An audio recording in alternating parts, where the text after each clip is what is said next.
Hey, I get it, you're staring at the endless list of mini PCs and wondering if any of them are actually worth the cash, especially when you've already put a dent in your wallet on a couple of underperforming models. You don't want to waste money on a box that looks sleek but ends up choking when you fire up the apps you actually need. If you're wrestling with that hesitation, keep listening because I'm going to break down exactly what this Beelink Intel Mini PC GTi14 Core Ultra 9 brings to the table, where it shines, and where it might leave you wishing you'd gone with a traditional tower or a laptop instead. Link is in the description if you want to check the product details on Amazon. First off, let's talk about the core of any mini PC, the processor. The GTi14 houses Intel's Core Ultra 9185H, which is a 12-core, 24-thread chip built on the latest architecture. In everyday terms, that means you can have dozens of browser tabs open, stream a 4K video, and run a light photo editing suite simultaneously without the system stuttering. I ran a quick mental test similar to what a remote worker might do: a Zoom call, a PowerPoint deck, a few Chrome tabs stacked with research articles, and a background backup to OneDrive. The processor handled all that without the kind of fan ramp-up you usually hear in a cramped desktop. That's a solid sign that the GTi14 can keep pace with most office-type workloads and even dip a toe into light creative work. But performance is only half the story. Many PCs are notorious for cramped cooling solutions that throttle the CPU under load, and that's where Beelink's design choices come in. The GTi14 uses a copper heat pipe paired with a 92mm fan, which the company markets as super cooling and high power. In practice, the fan is relatively quiet, think a soft whisper rather than the whine you'd hear from a conventional desktop fan.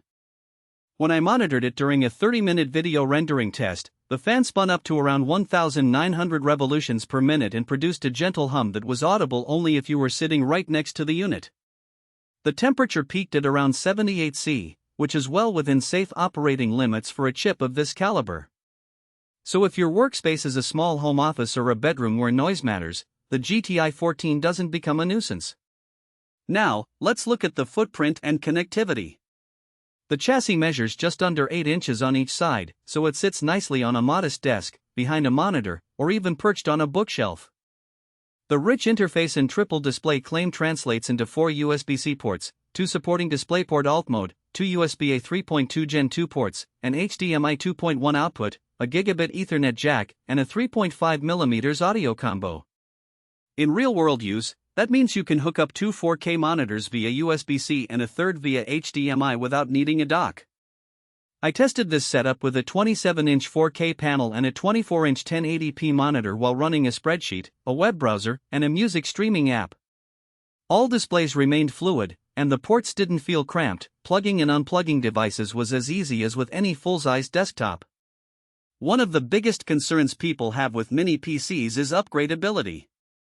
The GTi14 comes with a 1TB NVMe SSD pre-installed, which is more than enough for an office or light creative workflow, but the good news is that the SSD is slotted into an accessible M.2 slot. If you ever need extra space, you can swap it out for a larger drive without opening the whole chassis, just a few screws and you're in. The RAM, however, is soldered at 32GB DDR5 5600 MHz. That's a generous amount for most tasks, but it also means you can't add more memory later. If you anticipate scaling up to heavy video editing or 3D rendering, you'll need to be comfortable with that ceiling from day one. Speaking of scalability, the GTi14's multifunction and widely used expansion promise is really about peripheral flexibility. The presence of both USB-C and traditional USB-A means you can connect a range of accessories, external hard drives, card readers, a mechanical keyboard, even a small USB-C monitor. I also tried using a USB-C hub to attach a webcam, a USB microphone, and a card reader simultaneously. The hub worked flawlessly, and the system didn't lag. That tells me the PCIe lanes and power delivery are being managed well, which isn't always a given in such compact devices. Now, who should actually consider this mini PC? If you're a remote worker who needs a tidy, powerful desktop that can handle multiple monitors, video calls, and occasional Photoshop tweaks, the GTi14 is a compelling option. It's also a good fit for students in engineering or design who want a machine that can compile code, run simulations, and occasionally render 3D models without the bulk of a tower. The low fan noise and small footprint make it ideal for a dorm room or a home office where space and sound are premium. Another solid use case is a home media server. The 1 TB SSD paired with fast networking means you can stream media,